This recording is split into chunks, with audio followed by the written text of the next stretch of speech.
Hello, everybody, and welcome to Shouting Over the News for Tuesday, the 12th of June, 2018. This is an interesting episode today because usually we record on Saturdays, about 90% of the time, but today we're recording on Tuesday on purpose. And can you guys tell me why?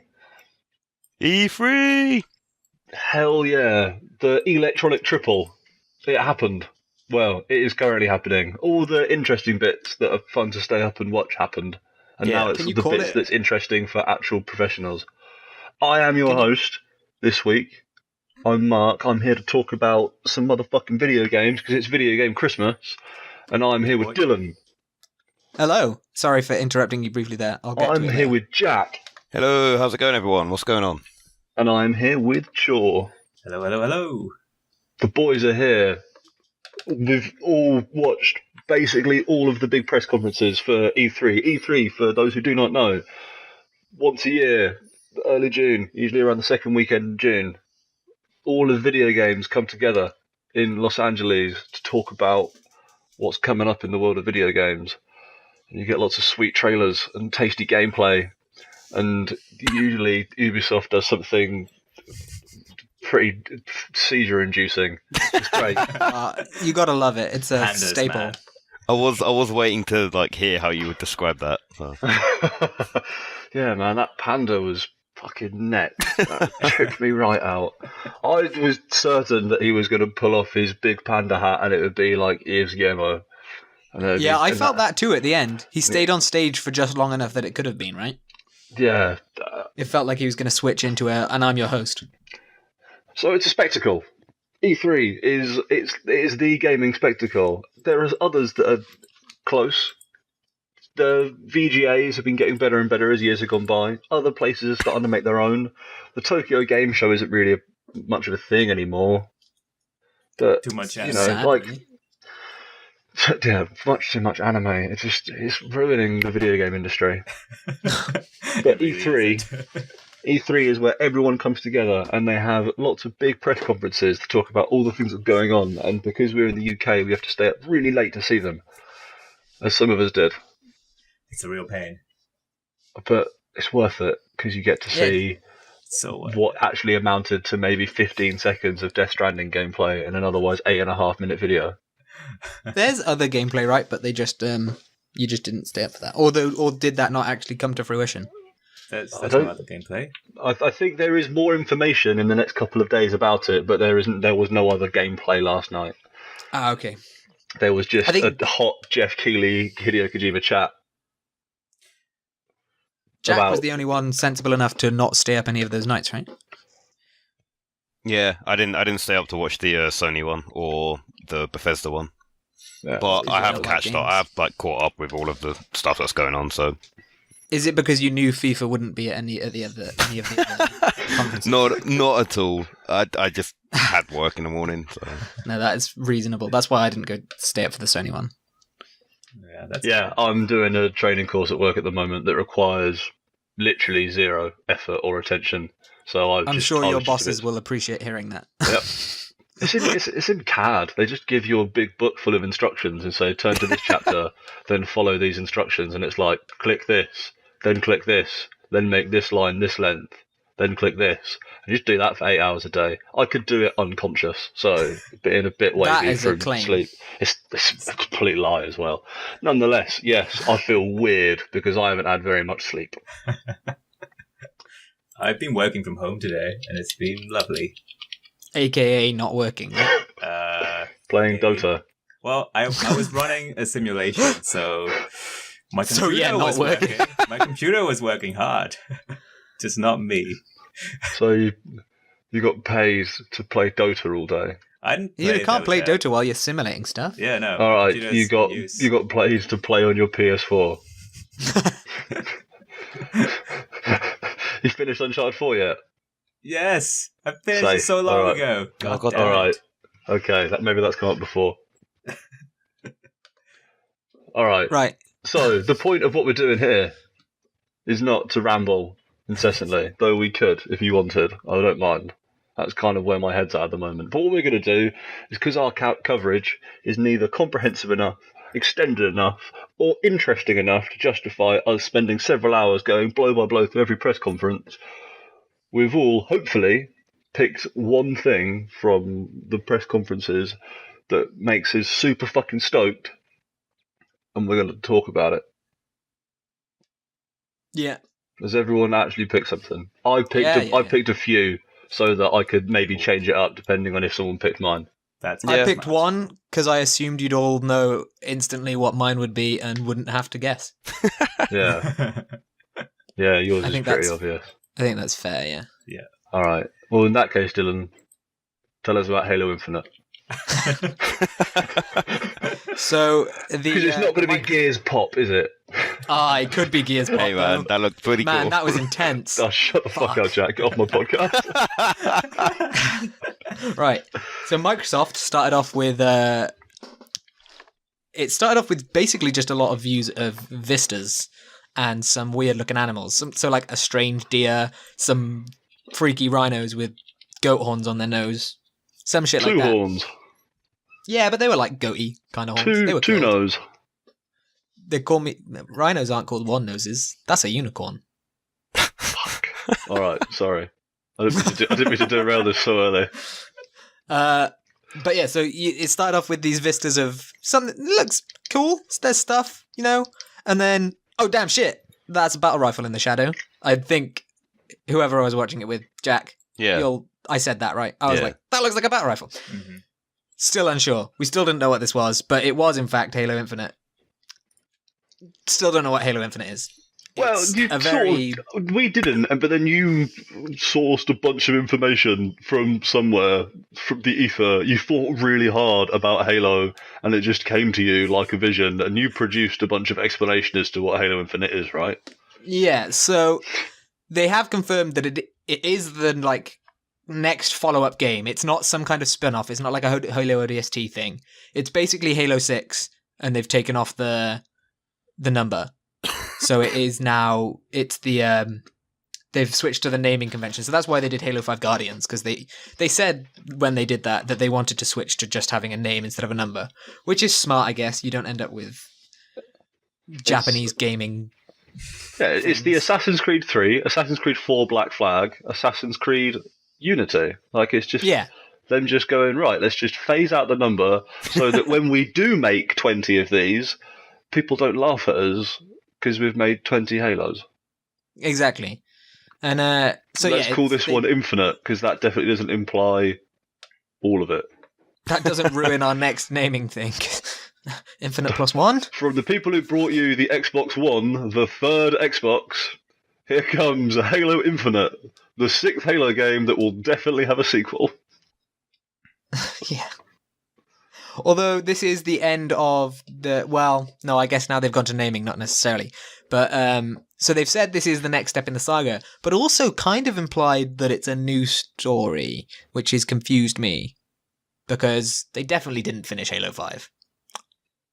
So I don't know what's going on there. They just sacked off that storyline. They just because doesn't Mr. John Chief put Cortana in his neck at the end of that trailer? Yeah, that's why. Yeah. And So I don't isn't know what's she going on like there. super dead or not? She's not or bad? Dead, she's evil. Yeah. She's like, but there's loads of her as well is the thing. So there's evil her, and then there's like fragments, as it were. That's I say as it were. That's literally what I think they're called. But there's also stuff suggesting. So there's a website for the Slipspace engine, which is basically what this was advertising. It wasn't advertising the next game. It was advertising the new engine they've built specifically for Halo, because the older one was basically just chewing gum and claymation. I don't know. It was bad, basically. I don't know, mate.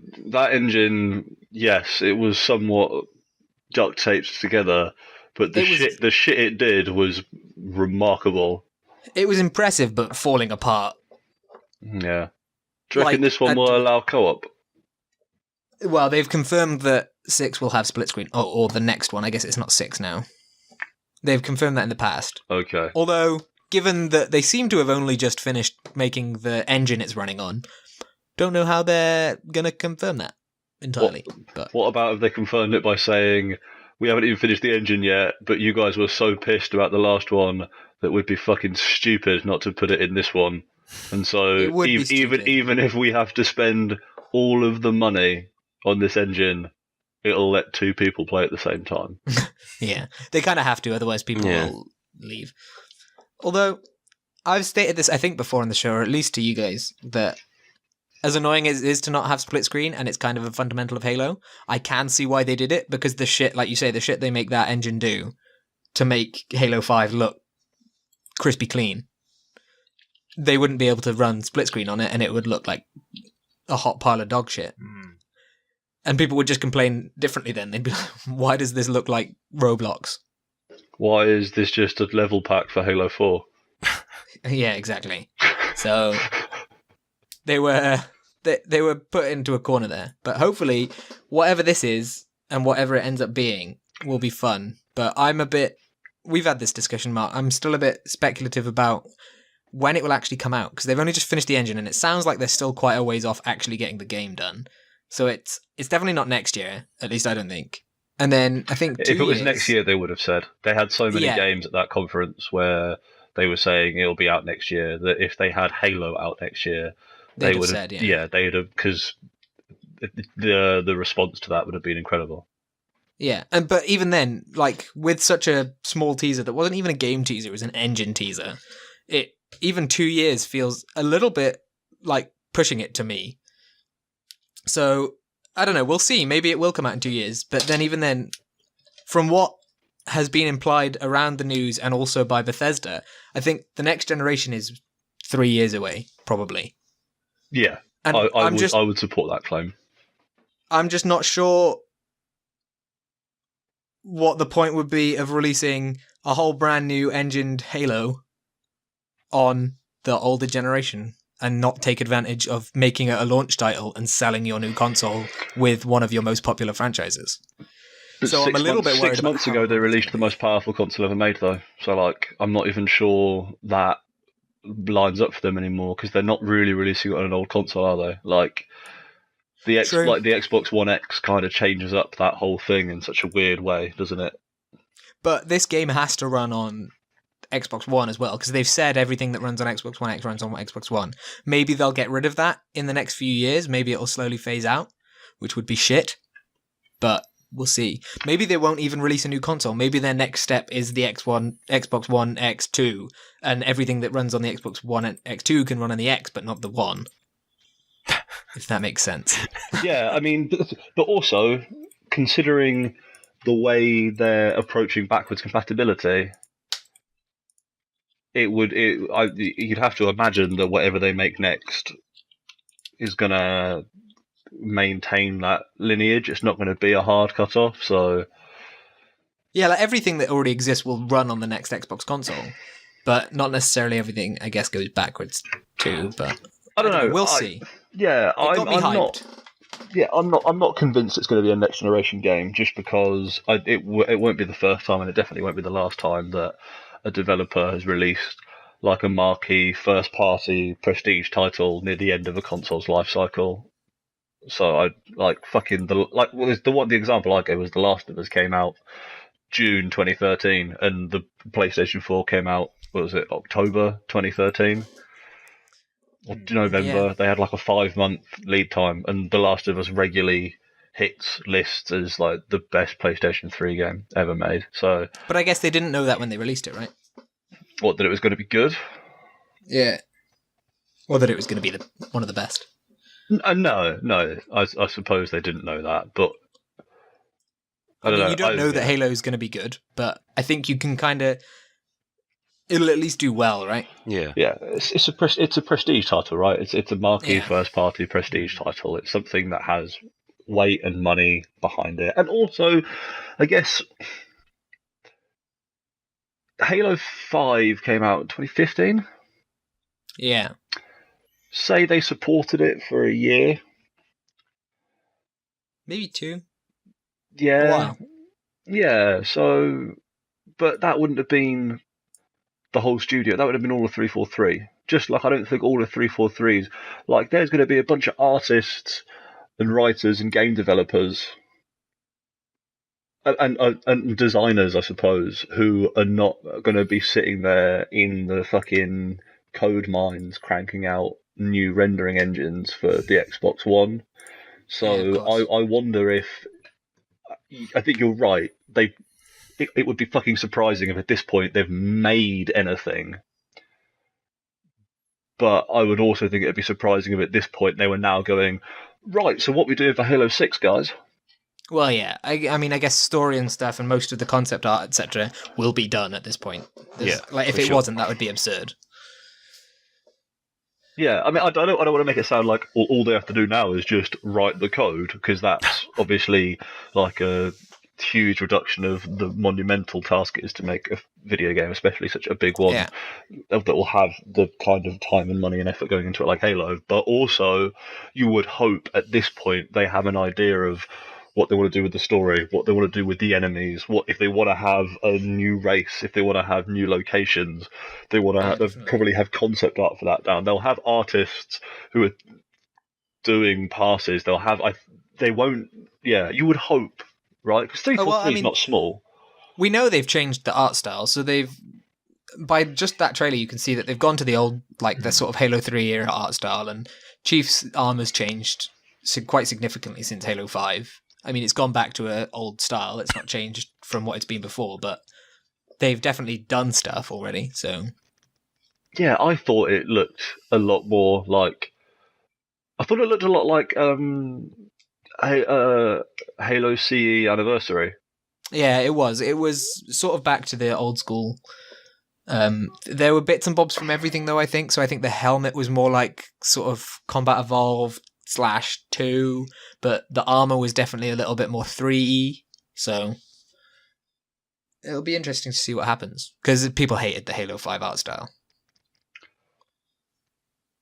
Yeah, it definitely has a look to it, doesn't it? And I think the Halo 5 art style in its own way is like a logical progression of the Halo 4 art style, right? Like Oh, definitely, yeah.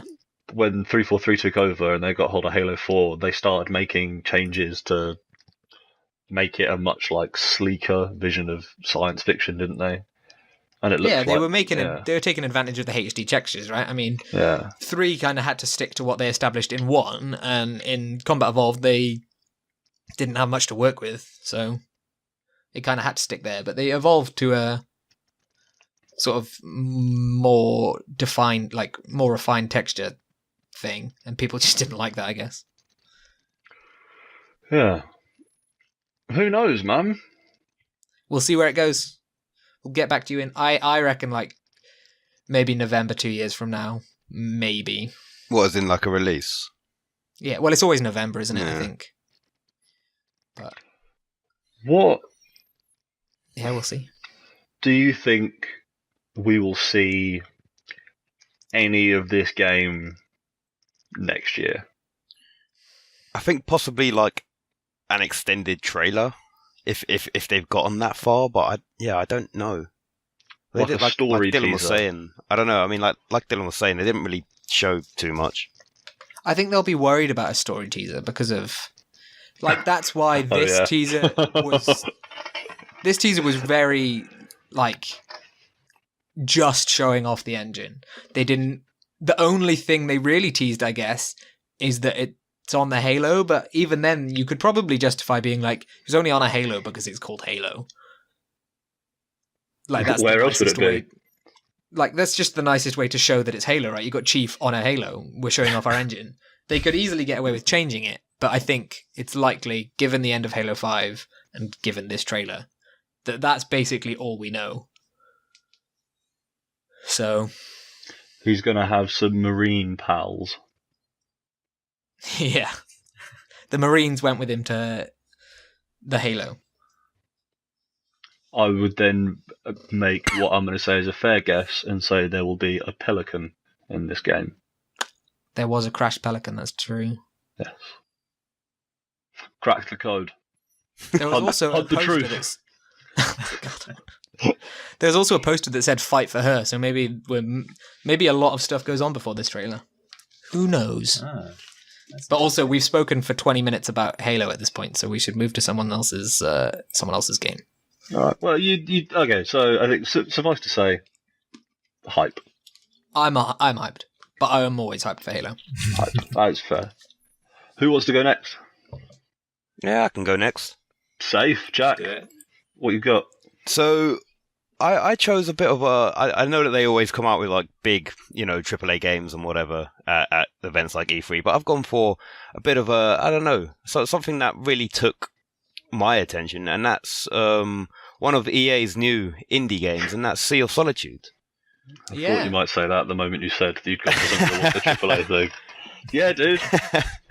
Like so I guess what we've seen of it so far is it's just you assume the role of a young girl called Kay, and you're essentially like going through a lot of like, I guess, hard times and like depression and loneliness, and you become so lonely essentially that you see yourself starting to turn into a monster. And the way that they've done it, the game looks really, really pretty, but it's also got like a really, I guess, deep and sort of like, yeah, it has that deep underlying sort of tone of, man, this game has like a real sense of purpose to try and make you feel like empathize with people who are lonely. And the creator of the game has come out and said, she's taken inspiration from some of her own struggles and said, this is, I've had people in my life who have suffered with depression, and I've helped them deal with it, and sometimes it makes me feel down, and this is just a way that I've been able to express myself through a game. So I mean, with like, again, I think this game was announced for like early 2019, but we haven't really seen much of it in terms of the gameplay aspect, but it certainly does look like it could prove to be, again, one of these hidden gems from EA. I mean, EA have, they've rolled out their indie program now, and they're helping smaller studios develop their games. And I feel like this is certainly going to be one of those ones that I feel like people may forget about it. And then when it suddenly sort of resurfaces again just before release, everyone will be like, oh yeah, I remember this game.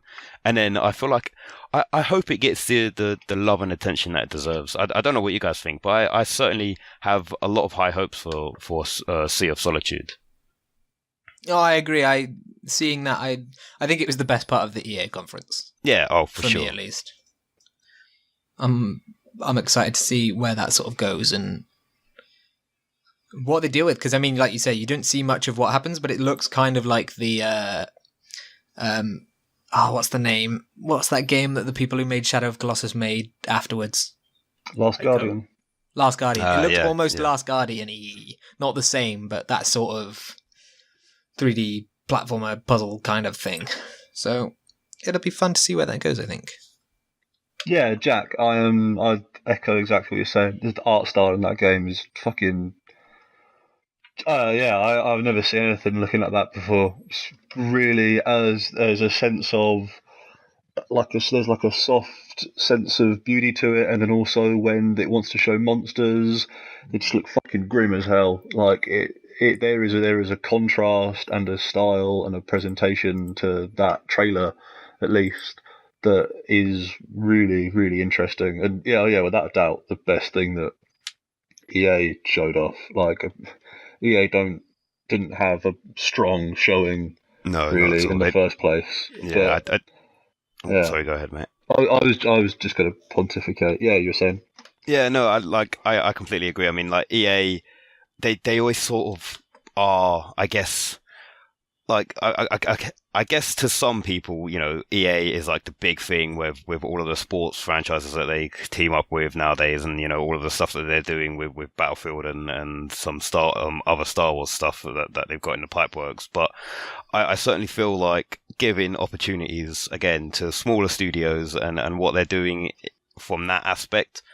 And yeah, I completely agree with you, Dylan. This is certainly one of the best, if not the best thing that EA had at the conference as well. And I think, it just goes to show that giving these independent studios a chance can, really make things happen. I mean, we saw what happened with Unravel, and they revealed Unravel 2 as well, which, it just goes to show that if you give, like I say, if you give one of these smaller companies a chance to show off what they can really do, it can reap the rewards. Yeah, definitely. Yeah, exactly. You can And really Lord, see. Sorry, go on, Mark. I was just going to talk a bunch of smack about EA. I was going to make any sort of critical point. You go ahead, Joel. Okay. I was just gonna say, you can really see how happy the people from those small independent studios are to be on the stage. Like especially the Unravel guy. He was just really happy. See, I was going to say especially the Sea of Solitude lady because she was super excited. She was excited and nervous, man. But like this, I don't know. Like again, like we don't know much about it, but from what we've seen, it looks pretty. And the way that she's talked about it on stage and how passionate she is about it, and talking about being like how we can all in some way relate to this sort of game. It's like I said, I hope that this game does well. Yeah, I want to see that lady back on stage. Yeah, like to your point, sure, and the same point again, Dylan. Like, who would have thought that? I mean, I haven't seen the Nintendo thing, but I guarantee the Nintendo thing does not have any of this at all, because that's not how Nintendo do. But who would have thought, like, the most earnest performance, I think, we saw on stage this E3, like someone who didn't seem like they were, like, they didn't seem like they'd read it from a teleprompter 100 times and it lost all the feeling. They didn't seem like they were jaded because they'd been on stage 100 times. They didn't seem like they were out there trying to narrowly fucking talk around the fact that their loot boxes are bringing an end to the world of video games. EA somehow, amongst all that shit, put three people, I guess, because it was 2 people for Unravel, on stage who were like just really fucking genuine and earnest, and it was just like nice to watch them. And then also just thinking like, why the fuck are you lined up with EA? Like, what the shit is going on here? Yeah. I guess they gave him money. Yeah. And I think as well, like, again, going back to the whole sort of underlying message of what that game is about, I think, there's obviously a big issues involved, like, surrounding mental health. Yeah, so obviously there's like big issues surrounding mental health and stuff at the moment. Not just in the UK, but across the entire world as well. So, to create a game that really sort of comments on that, and it doesn't shy away from saying, "Look, we know this is a problem, but like we've all experienced it and we can all relate to it." I think that's just great. Yeah, I mean, with that and what Hellblade. Yeah. That sort of dealt with the similar themes, didn't it? I mean, you've got a lot of this coming out at the moment, which I think is good. I agree with you. It's a big problem, and the fact that these games are talking about it is nice on a big stage too. Yeah, it reduces the stigma against that kind of stuff, I think, which is really, really helpful. And goes back to, I think, at least what we've sort of said in previous podcasts. One of our early hot takes is sort of the benefit of these games as not just sort of entertainment, but as like legitimate art pieces.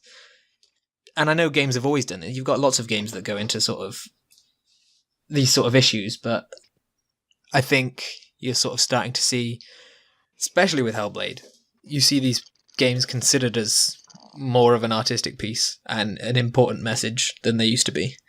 And I think that's, I don't know, important. Yeah, totally.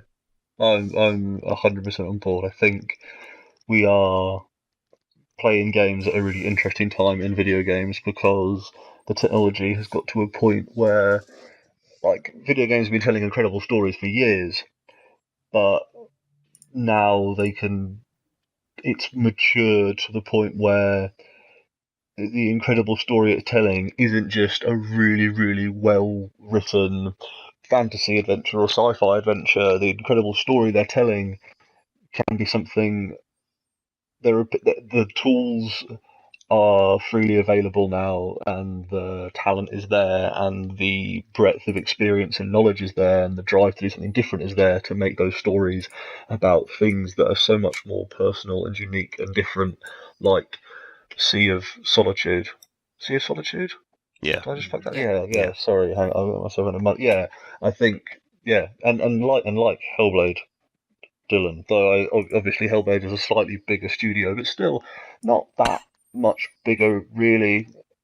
I think, the fact that we can now do that and see that, and we can start hanging our hat on video game stories that aren't just, oh, well, Mass Effect's got a really great story because it's like all of the best 70s sci-fi and Star Trek rolled into a package that you can play and experience and make your own decisions. Now we can go, video games have a really great story because this one can discuss real, serious world personal issues and has something to say about it, and it can do it in a way that's effective and tactful, and that's fucking cool.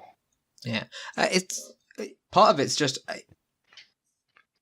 I think there's always been the potential for this, and you've still got those rare standout games that used to be able to do it, but with the ease that you can make a game now, obviously it's still difficult, but it's significantly easier to at least make, like, an indie game would probably be sort of at the same level, some indie games anyway, as you'd be getting 10 years ago, 20 years ago, but can be made significantly easier.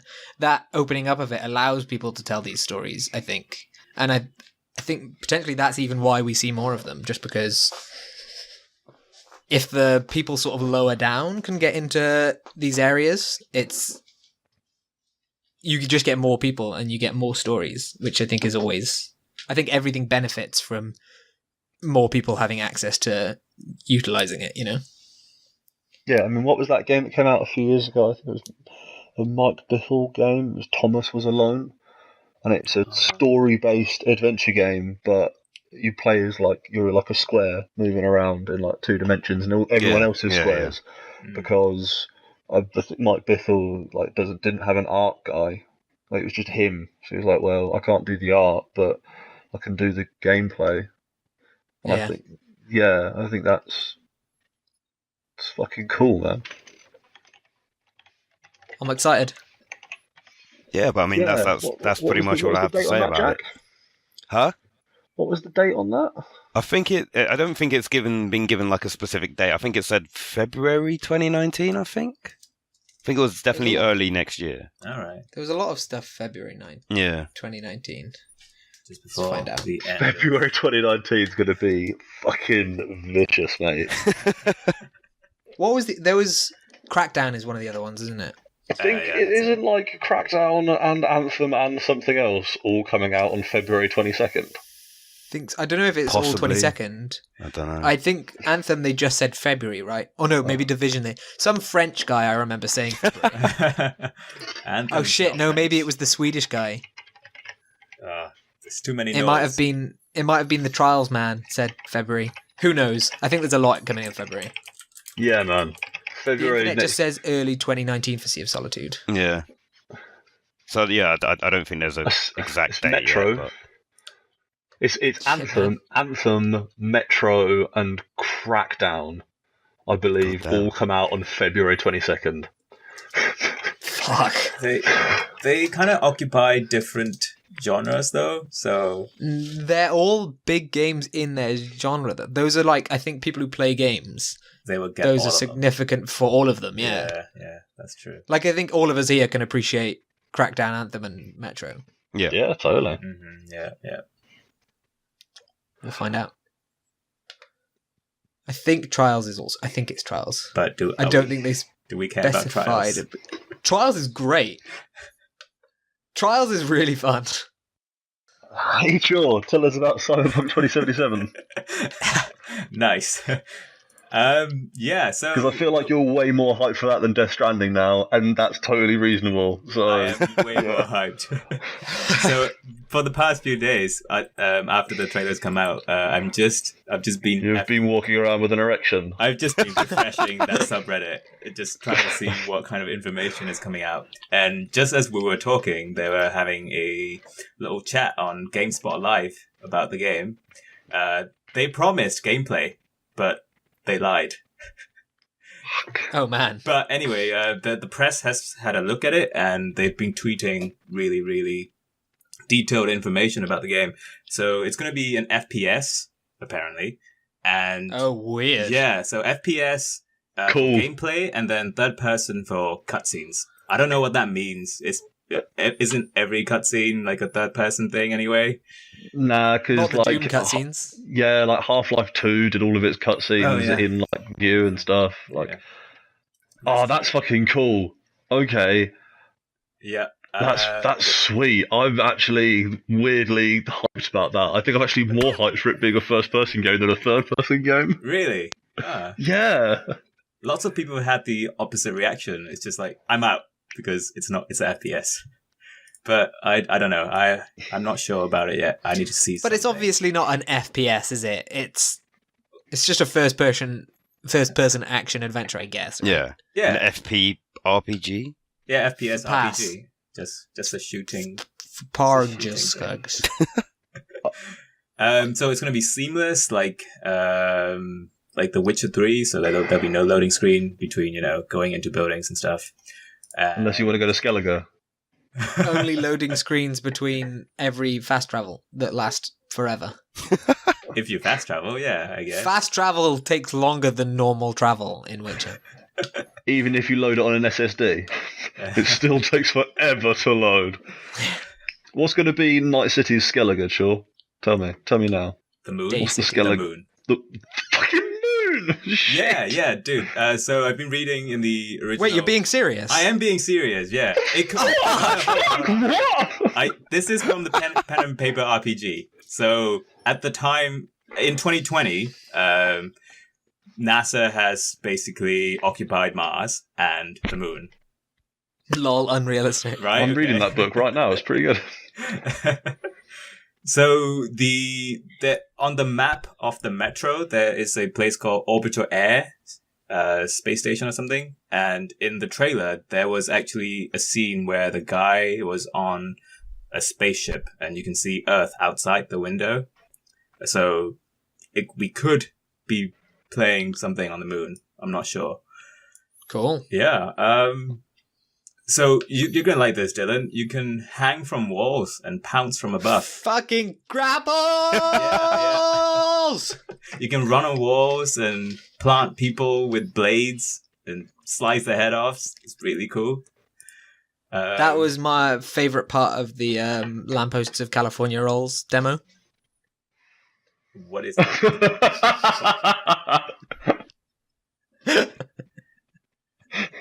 Mark's got it. That Just- took my fucking brain actually hurts from that. That was a lot. The Ghost of Tsushima. Okay.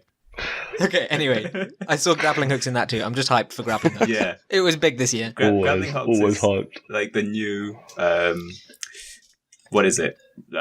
Dynamic bow. weather. Bow. Yeah, sure. Oh, dynamic shit, yeah. weather. That works. Dynamic weather is the new fucking. What was that one? What was that really obnoxious one from a couple of years ago? Was it? Dynamic weather, right?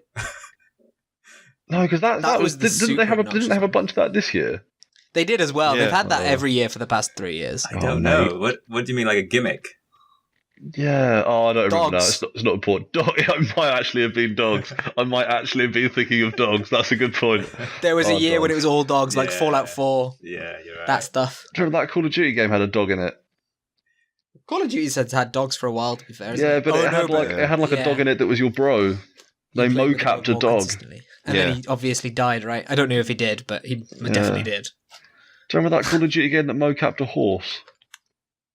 Man, Call of Duty deserves respect. Maybe do they mocap the fish as well? The reactive fish. What? The... You can't mocap a fish. Why not? I'm not sure you're supposed to touch fish. Isn't it bad Yeah. for their scales? You definitely shouldn't be gluing ping pong balls to them and filming them. This kills the fish. Oh goddamn! Anyway, sure, you were telling me loads of really awesome shit about Cyberpunk 2077 that I hadn't heard. Did they mocap a fish for that? Unconfirmed. As of now. Okay. Potential.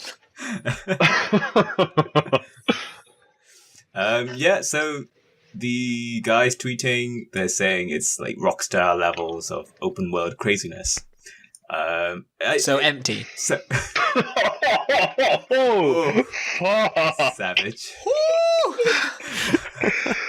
Hot take. Get this man the bird number. Holy shit. He needs a doctor. Somebody needs to send the trauma team, because that was in the trailer of Cyberpunk. I'm going to talk about the trauma team now. Okay. So these guys. Nice segue, Joel. I love how hyped you are about this, Chalk. Tell me more. I've been reading so much. Trauma team are the guys giving CPR to one of the fallen guys in the trailer, and they're apparently this super expensive health insurance group. And if you give them enough money, they will come and revive you if you are downed, and also defend you. So they have actual armed guards and medics in the team to get you back to health. And it's like a... So is a lot of this information mined out of the tabletop game? It's mined out of the pen and paper games, and so this okay. Yeah, I've yet to read through all the tweets, so I'm gonna do that after this.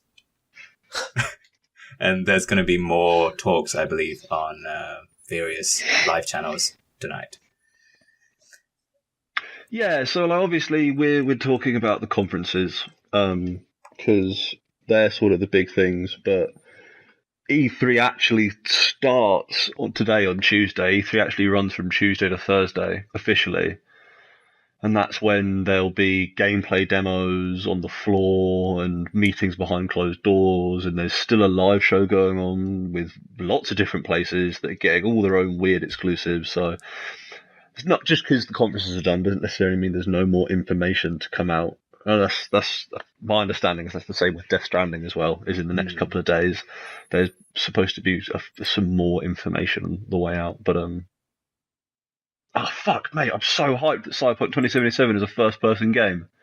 Yeah, I'm hyped for other reasons, but also yes, very hyped. I'm hyped for color. I want future color.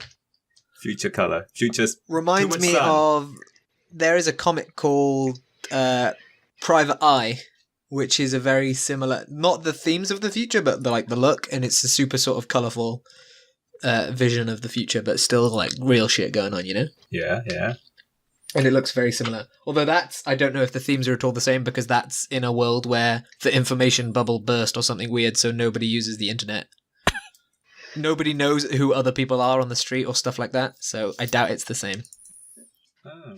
No, I doubt that. But it's got a similar aesthetic to the trailer. Yeah.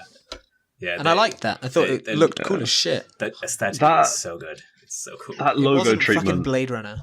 That late title card when it comes in is just whoa.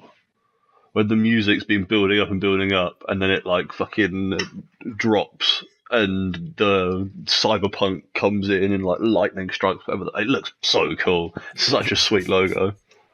Man, CD Projekt Red are so good. Praise Geraldo. I hate you. Sorry, a little bit of circle jerk there.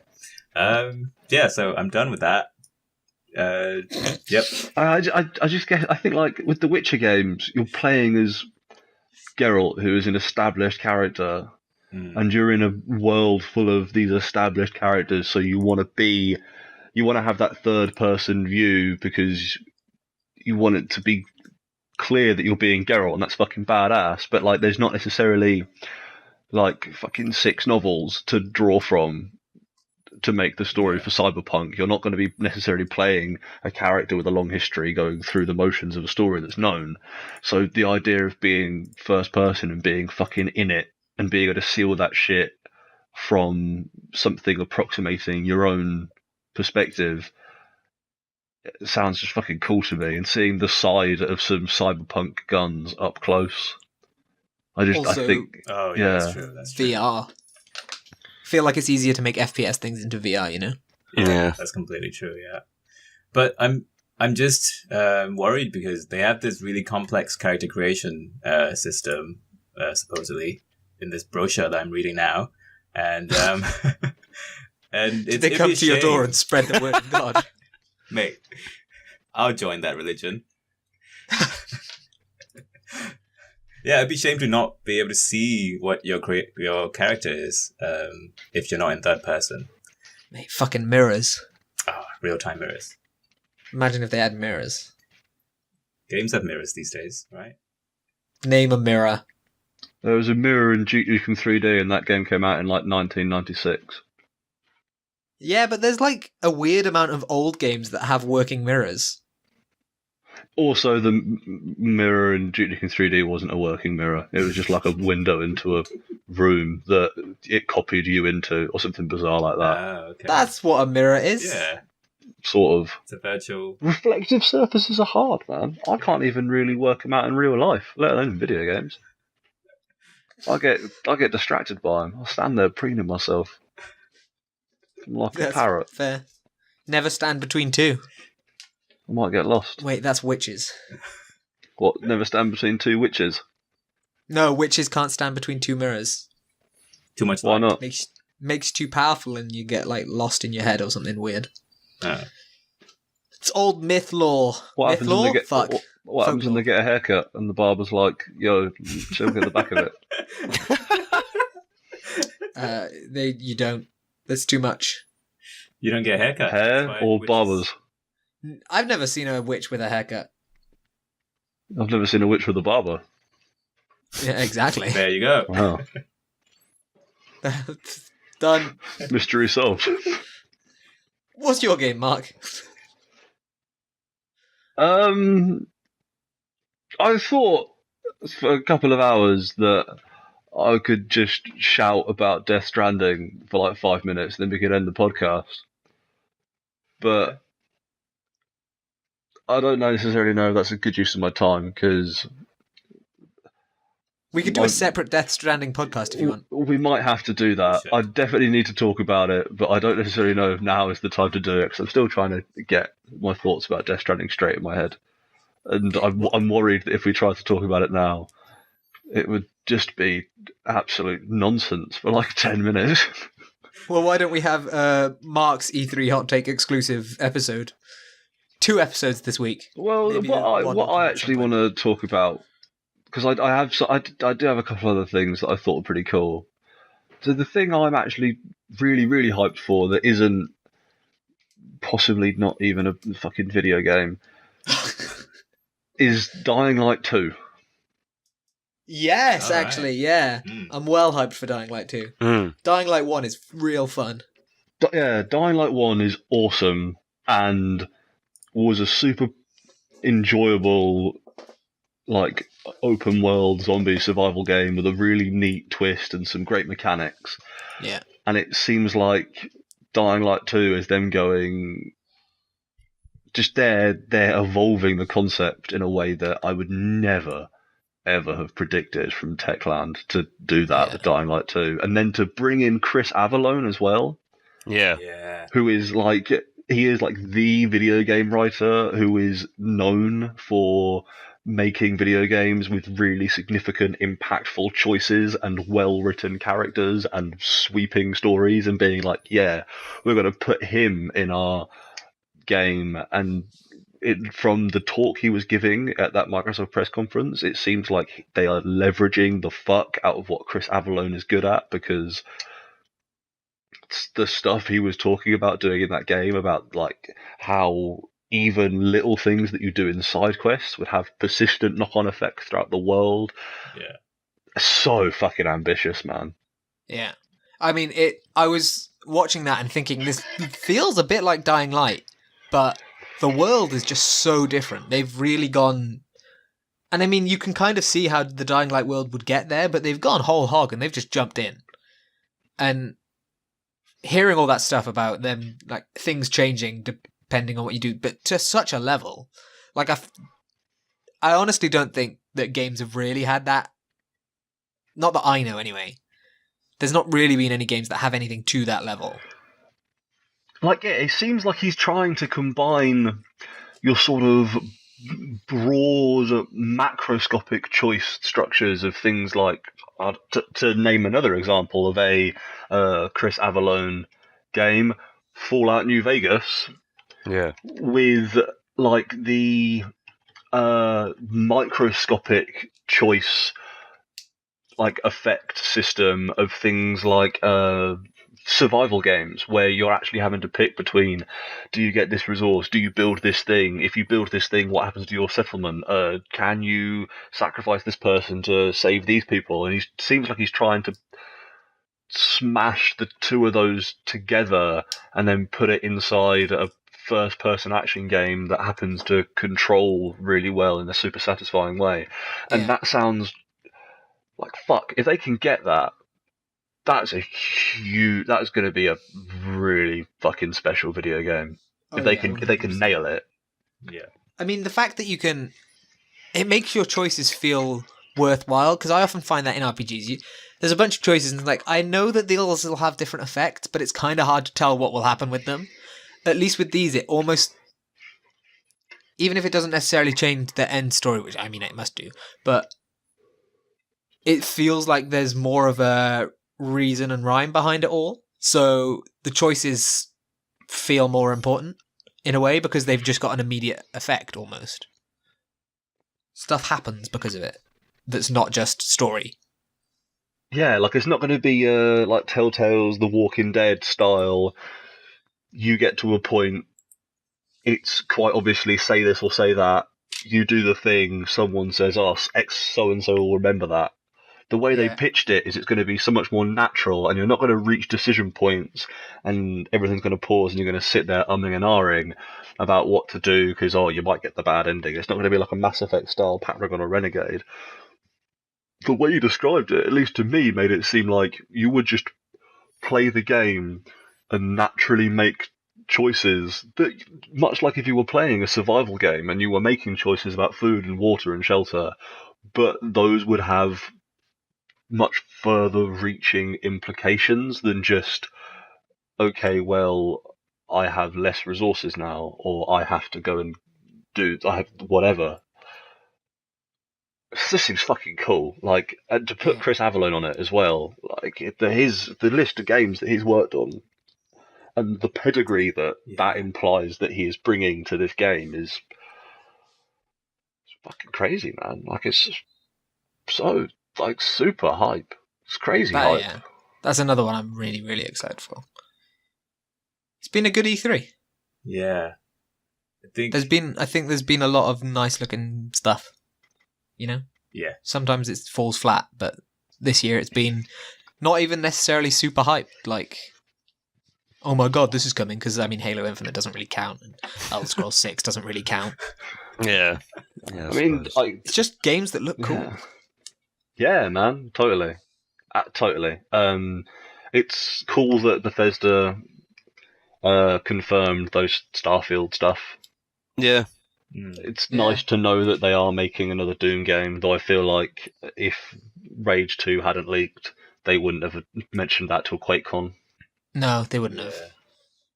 Because there wasn't much there. That felt to me like a CGI trailer that they threw together in the 2 weeks since Rage 2 leaked. Yeah. But yeah, it was cool. Last of Us 2 continues to be possibly like the fucking grimmest thing I've ever seen in a video game. Oh man, watching that earlier, that's like wow. Hey, that dude's inside. As you can see in this very Discord chat from when Chor and I watched it last night, that dude's insides become outsides.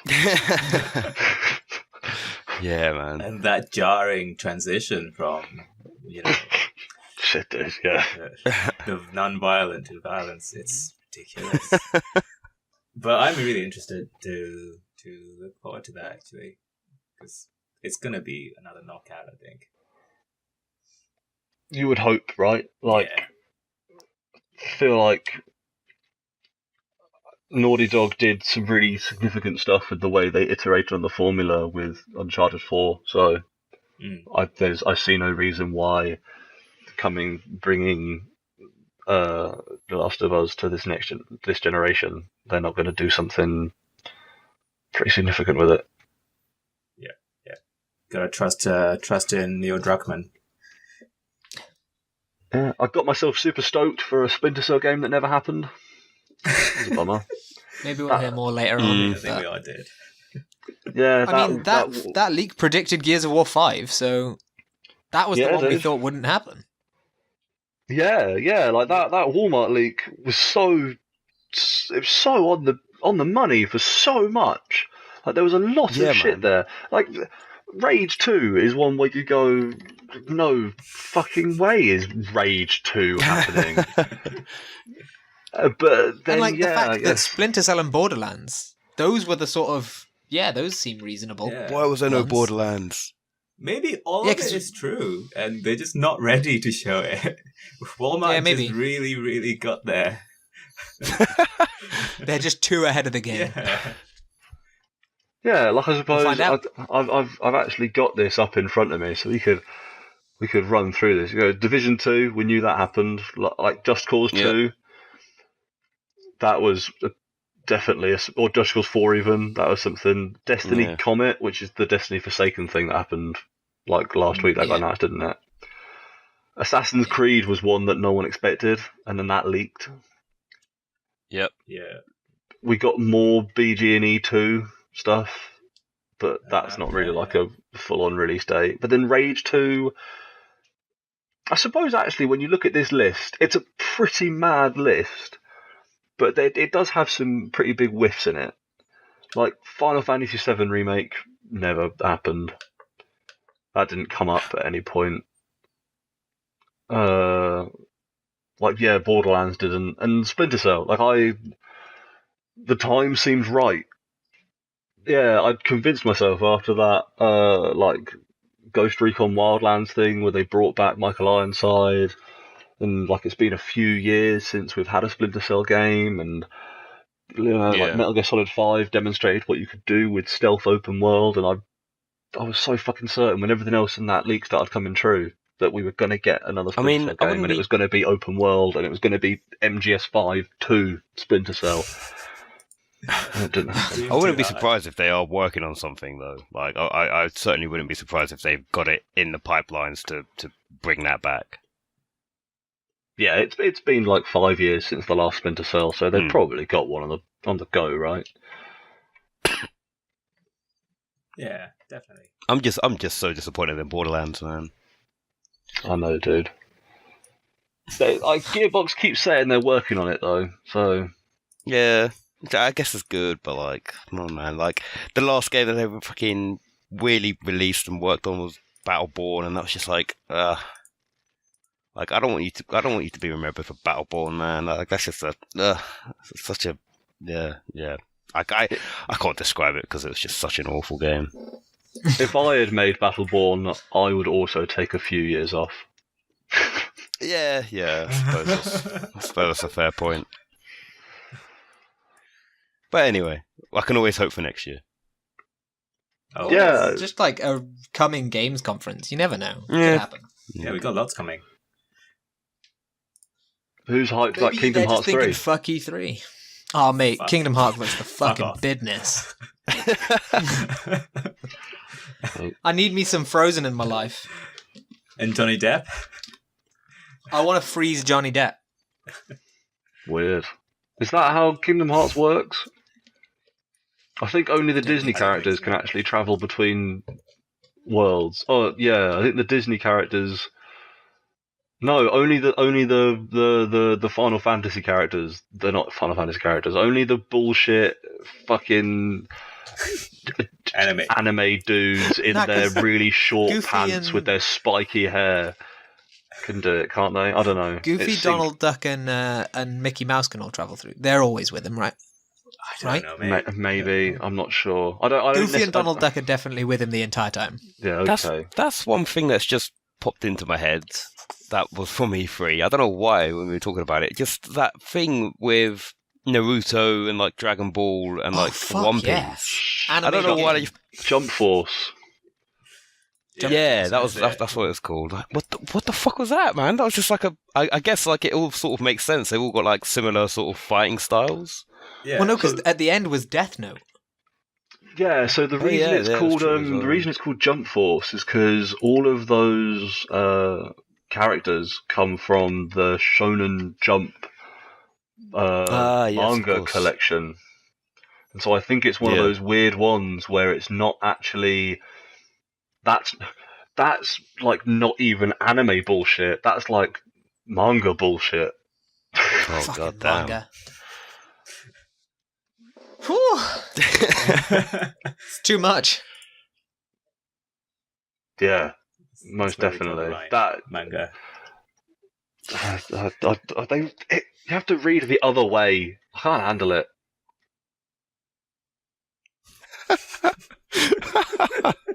They're all confusing. right to left. It's too much. Gets me in a muddle. Right. That's a hot hour. That was not a tight one. Not toy. Tighter than the last couple things we did. True. We're the worst. Fuck. This is why nobody listens. Most Also 'cause we most failed to video game advertise. podcasts are like 3.5 hours or like 3 hours a week, so I think we're doing fine. Yeah, we're better than you, video games. Wait. Don't say that. I love video games. Don't make them leave. No video games, come back. You're better than us. Right. That was E3. Let's Yeah. never ever talk about video games ever again. No, that's not Until- true. We're going to come back until next next week week. to talk about video games. Yeah, boy. There's not going to be anything to talk about next week. Hey, some stuff might come out in the next few days. That's true. Yeah, maybe. This is true. We'll see. We got that straggler stuff. Also, we can just like mention indie games or something. If Sable nothing looked cool. significant happens in the next few days, we should maybe take the next episode to talk about our top 10 GOAT lists. Ooh. Oh, I'm yes. down for that. Ooh. I got that saved. Okay. All right. Yeah. Okay. Because I've got that. I've got those 10 games burning a hole in my pocket, and I want to hear what you guys have put for your list. I'm actually really curious to hear, and that'd be super hype. Final Especially Jaw, Fantasy 'cause 1 through 12. that's what? Fuck. Do not count 11 in that Excluding 3 and because 4. 11's an MMO. Oh, I was saying excluding 3 and 4 because fuck 3 and 4. That's a really strange opinion to have about Final Fantasy games. You I've have not no actually idea, right, Dylan? I played 10, I think. Okay. Oh, 10 is one of the really anime ones. Yeah, it's great. He wears his arms in his arms. Fuck, man. Alright, well, on that bombshell, let's call it a fucking episode. Yeah. On he wears his arms in his arms. Oh, True fans know what I mean. oh, fuck anime. Anime is for jerks. You love anime. I know. I'm a jerk. I'm part of the problem. Right. Sure, say bye. Bye. Jack, Took you so long. say bye. Goodbye. Dylan, say bye. Bye.